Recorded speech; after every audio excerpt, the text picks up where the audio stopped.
Você mal recebe o seu salário, paga suas contas e depois de alguns dias, quando você vai ver o seu saldo bancário, você tá negativo, tá zerado e precisa usar o seu cartão de crédito. Isso acontece ou não com você? E nesse vídeo eu vou abordar 3 assuntos diferentes. O primeiro deles é o que você precisa fazer com o seu salário no exato momento em que ele cai na sua conta. O segundo deles é como você faz para conseguir guardar dinheiro. E o terceiro deles é qual a diferença entre renda ativa e renda passiva e como isso pode fazer total diferença na sua vida financeira. Bom, se você não me conhece, meu nome é Lucas, eu sou engenheiro civil de formação e hoje trabalho com educação financeira. Então, se você é perrengueiro raiz, gosta de passar um perrengue financeiro, você já é inscrito, já deixa o like, porque você sabe que o vídeo vai ser da hora. Agora, se você não me conhece, espera um pouquinho, olha o vídeo, se você achar da hora, você se inscreve no canal e deixa o like. Bom, então vamos lá para a primeira dica. O que você precisa fazer no exato momento em que o seu salário cai na sua conta? Bom, eu gosto de usar um método, mas você precisa ter mais de uma conta bancária.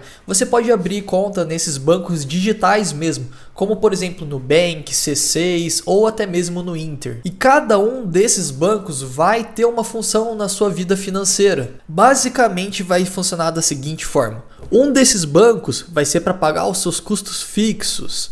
Outro desses bancos vai ser para pagar os seus custos variáveis.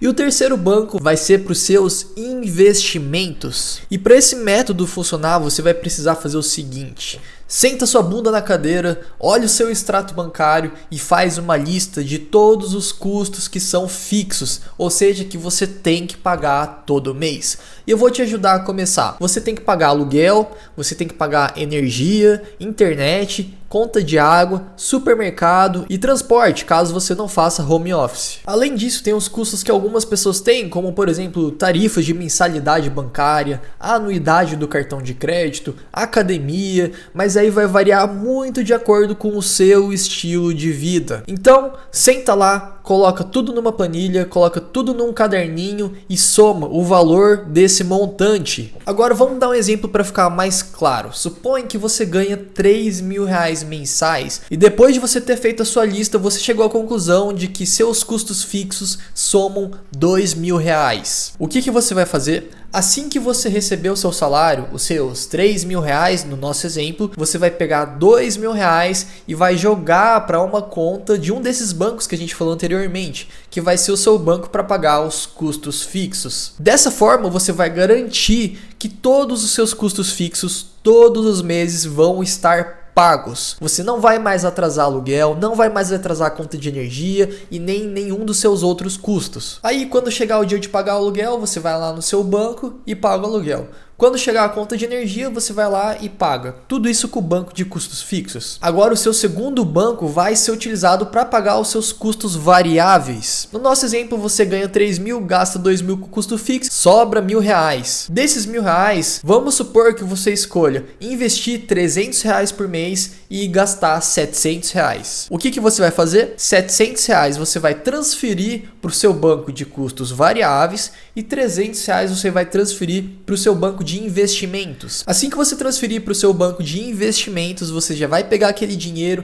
e vai investir de acordo com a sua estratégia de investimentos. Se você não é muito familiarizado com bolsa de valores, ações, fundos imobiliários, não tem problema. Você pode investir no CDB com liquidez diária, por exemplo, ou pode investir até mesmo no Tesouro Direto, que é um dos investimentos mais seguros do Brasil. O importante é deixar o seu dinheiro rendendo e acumulando patrimônio para gerar cada vez mais renda passiva para sua aposentadoria. E os outros R$700 você vai transferir para o seu banco de custos variáveis. E sempre que você for gastar com alguma coisa, seja com comprinha na Shopee, com compra no Mercado Livre, barzinho no final de semana, churrasquinho, você vai passar no débito do cartão de custos variáveis. Dessa forma, assim que o seu dinheiro no banco de custos variáveis acabar, pronto, você não pode mais gastar. E um detalhe importante: nesse banco de custos variáveis, você não pode deixar um limite de cheque especial. Se ele vier automático,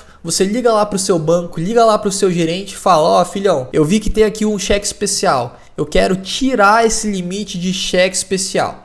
E por que que você vai fazer isso? Quando o seu saldo acabar, nem que você queira, você vai conseguir gastar mais dinheiro. Dessa forma, você está se limitando a gastar a quantia que você estabeleceu. E basicamente, separar o dinheiro nessas contas funciona porque a gente vai estar dando nome para os nossos dinheiros. Os R$300 não vai ser R$300, vai ser o seu investimento para aposentadoria. Os R$700 não vai ser mais um valor, vai ser o valor que você pode gastar no mês. E aqueles R$2.000 não vai ser mais R$2.000, vai ser o valor para você pagar os seus boletos. Dessa forma, se você se sentir tentado de, por exemplo, tirar um dinheiro daquele R$2.000, você já vai saber que você vai atrasar alguma conta e que vai pagar juros, porque você está tirando do seu custo de vida básico que você não pode atrasar. E aqueles R$700 que vai estar no banco de custos variáveis, você vai poder gastar sem dor de cabeça, sem peso na consciência, só pegar e gastar mesmo. E o que eu acabei de falar é basicamente um princípio de orçamento, onde você define um teto de gasto para cada área da sua vida. Mais para frente eu vou fazer um vídeo sobre orçamento doméstico ou orçamento familiar,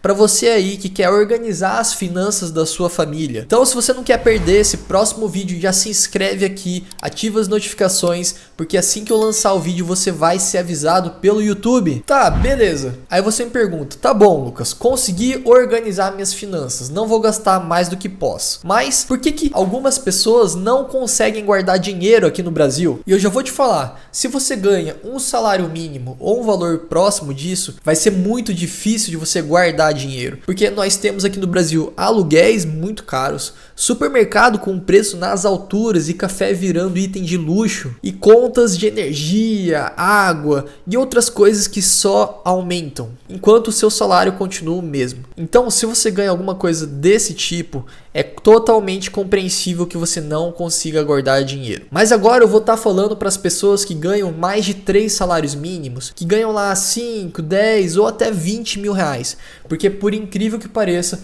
essas pessoas conseguem se endividar. E um exemplo que eu queria dar é, por exemplo, o cara lá tem um carro, tem um Celta, por exemplo. Aí ele começa a ganhar um pouquinho mais, o que ele quer fazer? Ele vai lá e quer trocar de carro. Ele vai lá e quer comprar, por exemplo, um Honda Civic. Mas aí o que acontece? Quando você passa de um Celta para um Civic, tudo muda. O seu IPVA vai ficar mais caro, o seu seguro vai ficar mais caro, as manutenções vão ficar mais caras. O Civic vai consumir mais combustível do que o seu antigo Celta. E quando der alguma manutenção do seu carro, ela também vai ficar mais cara. Aí o cara começou a ganhar um pouquinho mais e ele já herdou um passivo gigantesco. Ele acabou de aumentar pra caramba o custo de vida dele com apenas uma ação. Então, o principal erro das pessoas quando começa a ganhar um pouco mais é querer aumentar muito o custo de vida delas, comprando bens que só vão te gerar mais e mais gastos. O nome desses bens que te geram apenas mais gastos são passivos. Passivo é tudo aquilo que tira dinheiro do seu bolso. Se você compra um carro, você vai precisar pagar gasolina, seguro, manutenção, e isso só está tirando dinheiro do seu bolso. E isso faz com que se torne muito difícil guardar dinheiro, porque ao mesmo passo que você está ganhando mais dinheiro, você está gastando mais dinheiro. Então a conta no final acaba não fechando. E tem um livro que chama Pai Rico, Pai Pobre, que ele é muito bom, ele fala a diferença entre ricos e pobres. Basicamente, pobres costumam comprar muito mais passivos, como por exemplo, o exemplo que eu dei do cara que comprou o Honda Civic. Ele acabou de comprar um passivo que só vai tirar mais dinheiro do bolso dele. Enquanto pessoas ricas costumam comprar ativos. E o que é ativo? É tudo aquilo que coloca dinheiro no seu bolso. Se você, por exemplo, deixar o seu dinheiro rendendo na poupança, você vai estar ganhando mais dinheiro. Então, aquilo é um ativo, está colocando mais dinheiro no seu bolso. Se você colocar seu dinheiro em fundos imobiliários que pagam uma mensalidade todo mês, ou deixar em alguma ação que paga dividendos, ou no Tesouro Direto que está rendendo 15% ao ano, tudo isso são ativos. e o dinheiro que você tem só vai se multiplicar. E ele fala nesse livro que o ideal é que você vai comprando apenas ativos, comprando ativos, até que com o tempo esses ativos vão começar a pagar os seus passivos. Se você deixar um dinheiro bom reservado e esse dinheiro todo mês, por exemplo, te render R$500, você vai pegar esses R$500 e gastar sem peso na consciência. E é isso que esse livro fala.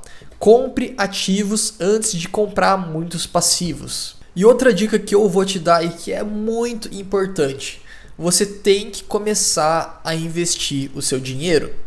No exemplo que eu dei, você pode ver que parte do orçamento já estava reservado para investimentos. Isso é muito importante porque eu não sei se você viu um vídeo que eu soltei recentemente falando que o INSS vai quebrar. E isso não é um achismo, isso é provado com números. O próprio governo já projeta que daqui a alguns anos a dívida bilionária do INSS vai quadruplicar se as coisas continuarem do mesmo jeito. E muito provavelmente você vai chegar com 70 anos de idade e ainda não vai conseguir se aposentar. Então a melhor forma de você conseguir viver uma aposentadoria com mais tranquilidade, sem depender de um sistema que vai quebrar, é você começar a investir o seu dinheiro. Você pode investir em fundos imobiliários, em ações, no tesouro direto, até mesmo em criptomoedas e também pode investir no exterior. Mas o ideal é que você não concentre todos os seus investimentos em um único ativo. Você tem que diversificar. Então, quando você vai montar uma carteira de investimentos, você tem que diversificar. Por exemplo, colocando 60% em tesouro direto, 30% em fundos imobiliários e 10% em ações.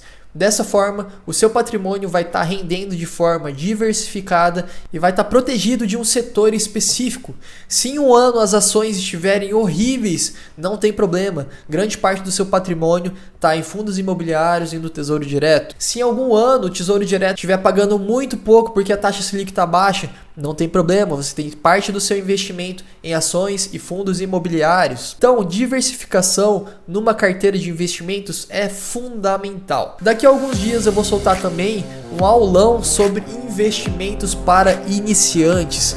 E se você não quer perder essa aula, já se inscreve aqui, porque assim que eu soltar, o YouTube vai te avisar e você vai começar a aprender a investir do zero. Então galera, te dei a dica dos bancos, falei sobre orçamentos, falei que você precisa investir e te falei a principal diferença entre ativos e passivos. Se você acha que esse vídeo te agregou valor, já deixa o like aqui, porque isso me ajuda a produzir mais conteúdos de valor para você. Também, se você não é inscrito no canal, se inscreve, porque daqui pra frente vão vir vários conteúdos de muito valor para você conseguir sair do perrengue financeiro e mudar de vida. Meu nome é Lucas, vou ficando por aqui e até a próxima.